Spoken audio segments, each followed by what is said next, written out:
Has come out fighting on the anti-terror front. He has moved to regain the electoral advantage by indicating that he is prepared to introduce new laws to combat terrorism. It comes as three Labor premiers criticised the handling of the investigation of Indian doctor Mohammed Hanif. John Howard's comments come as the government absorbs yet another opinion poll showing Labor maintaining a commanding lead over the coalition. The Prime Minister may have taken the pre-election campaign in a new direction. He signalled a renewed determination in the fight against terrorism. I defend to the last letter of those laws their need, and if they have to be strengthened, they will. The comments put the government on the front foot and come after months of bad polls for the coalition. But Mr Howard does have some admirers in Perth. I love you, you're so cute, I love you. I love your hair, you're beautiful. And some voters could end up admiring him for a lot longer. He's indicated he wants to remain Prime Minister well beyond this year's election. In 2 years' time, who will be Prime Minister? Will it be John Howard, will it be Kevin Rudd, or will it be Peter Costello?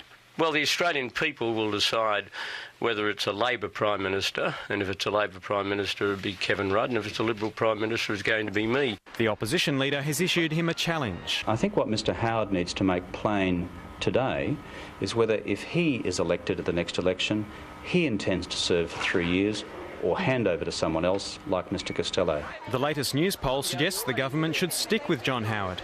It shows nearly a third of voters would be less likely to vote for the coalition if Peter Costello replaced Mr Howard. A news poll shows Labor maintaining a solid election-winning lead.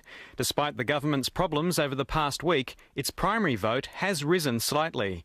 That's translated to a small increase in the coalition's two-party preferred vote. After yet another bad poll, the government's desperate to find a circuit breaker. The poll confirms a leadership change isn't the answer, but a focus on national security may just give the coalition the bounce it needs. It's been a day of stumbles. Kevin Rudd's tripped over the name of a Labor candidate in Tasmania, seen here. I've been to Launceston a few times. This is the first time I had a bit of a time to have a wander around with Jodie Kingston, our candidate. Her name is Jodie Campbell, and the Prime Minister hasn't had the best day.